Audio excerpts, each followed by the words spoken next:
sekarang kami berada di Kelurahan Tarongko, lebih tepatnya kami berada di TPA Tanah Toraja.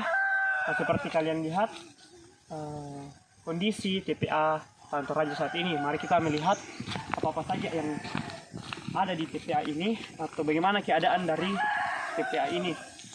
Nah, seperti kita lihat tumpukan sampah di sebelah sana sudah banyak sekali yang menumpuk, dan juga kita lihat di sini di samping kanan saya sudah juga ada beberapa sampah yang dikumpulkan kemungkinan untuk didaur ulang.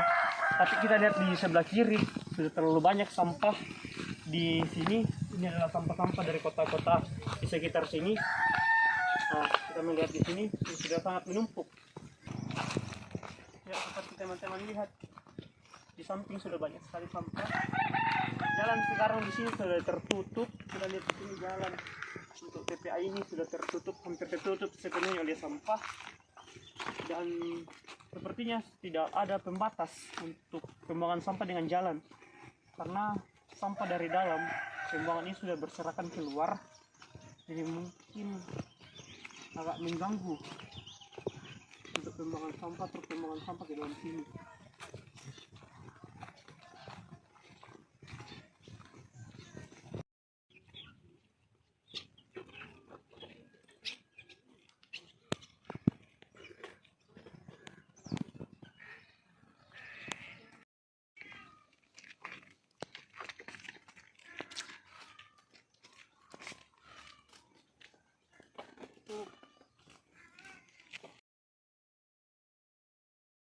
Ya, teman-teman, di sini kami sedang mewawancarai salah seorang yang mengumpulkan sampah plastik untuk kemudian akan dijual kembali untuk diolah. Namun, karena beliau merasa kurang yakin dengan informasi yang dia miliki, sehingga ia mengantar kami ke narasumber lainnya untuk mendapatkan informasi. Nah, di sini beliau mengatakan bahwa sampah-sampah yang dikelola atau yang mereka kumpulkan hanyalah botol-botol minuman atau tempat oli, ember pecah, ataupun besi. Beliau mengatakan bahwa harga botol plastik ini per kilonya biasanya 2.000 atau lebih, tergantung siapa yang datang membeli sampah ini. Mereka tidak mengambil sampah seperti kantong plastik dan bungkus-bungkus snack karena sudah tidak ada lagi yang membeli. Dan dulunya juga sebenarnya ada yang mengelola, namun saat ini telah berhenti beroperasi. Beliau juga mengatakan bahwa truk sampah yang datang ke TPA ini ada kurang lebih 12 truk sampah yang masuk setiap harinya untuk membawa sampah. Nah, pada hari Minggu itu truk sampah yang masuk itu berkurang. Dan juga beliau mengatakan bahwa alat berat yang masuk untuk merapikan tempat ini kurang lebih ada 2 kali dalam setahun. Terkadang mereka juga menarik sampah-sampah ini ke atas sesuai dengan kemampuan mereka. Nah, seperti teman-teman yang lihat bahwa hanya beberapa sampah yang dapat dikelola di TPA ini. Banyaknya sampah-sampah yang menumpuk seperti kantong plastik, karung bekas, ataupun bungkus-bungkus snack. Kita lihat itu sangat menumpuk karena yang dikelola itu hanya sampah-sampah yang memiliki nilai atau yang dapat dikelola untuk saat ini. Sehingga kita lihat banyak sekali sampah yang menumpuk di belakang ini. Juga beliau mengatakan bahwa dia menghidupi keluarganya dari tempat ini. Sungguh perjuangan yang membuat kami terharu. Sekarang kami telah berada di sebuah bangunan yang masih di lokasi TPA, yang katanya di gedung ini sampah-sampah seperti kantong plastik dan setempat snack itu dikelola. Kami tidak dapat informasi yang jelas mengenai hasil pengelolaan sampah di sini. Namun, jika tempat ini berfungsi, pastinya akan mengurangi sampah-sampah plastik yang ada.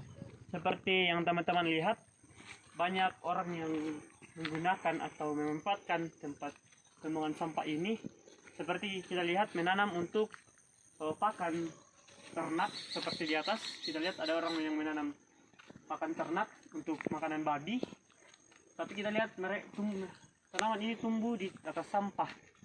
Nah, menurut informasi yang kami dapat dari mewawancarai salah seorang yang memungut sampah di sini untuk menjadikan sumber kehidupan, dia mengatakan bahwa kami di sini selain untuk mengambil sampah, kami juga menanam semisal ini untuk menjadi pakan babi.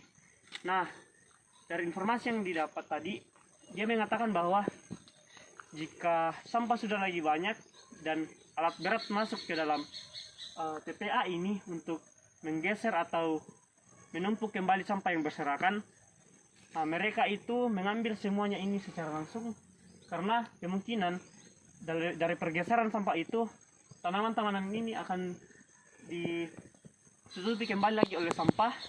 Nah, setelah itu mereka mengulangi untuk menanam tanaman ini. Seperti itu informasi yang kami dapat. Informasi yang kami dapatkan bahwa dulunya di sini itu adalah jurang, tapi semakin ke sini sekitar kurang lebih 20 tahun sampah yang masuk ke dalam membuat di sini sudah menjadi seperti bukit, seperti yang teman-teman lihat.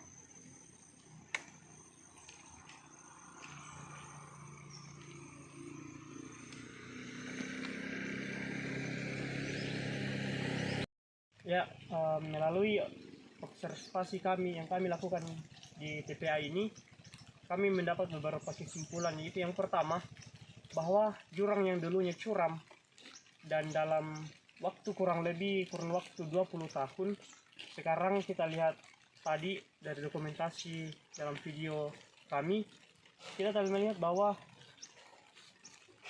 jurang yang dulunya itu dalam sekarang telah menjadi bukit sampah. Lalu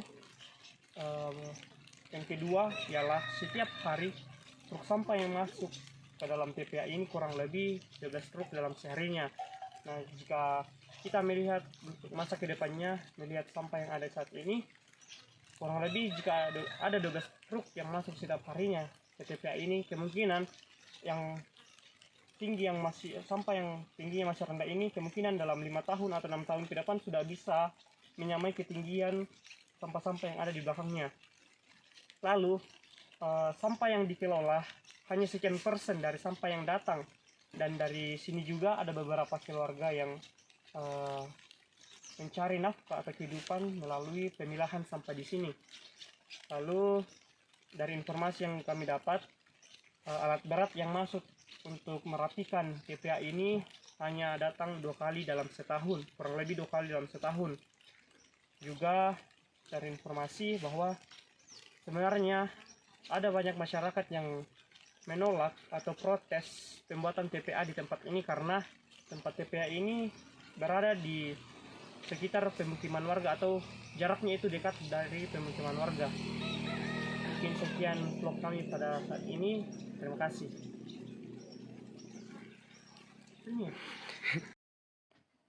Pesan kami untuk teman-teman semua adalah marilah kita bijak menggunakan plastik, sebab plastik tidak dapat terurai dengan sendirinya tanpa adanya pengelolaan. Jika terus seperti ini, maka akan ada suatu saat di sekitar kita adalah sampah yang menumpuk. Teman-teman juga membuang sampah pada tempatnya, berarti Anda menyelamatkan satu kehidupan.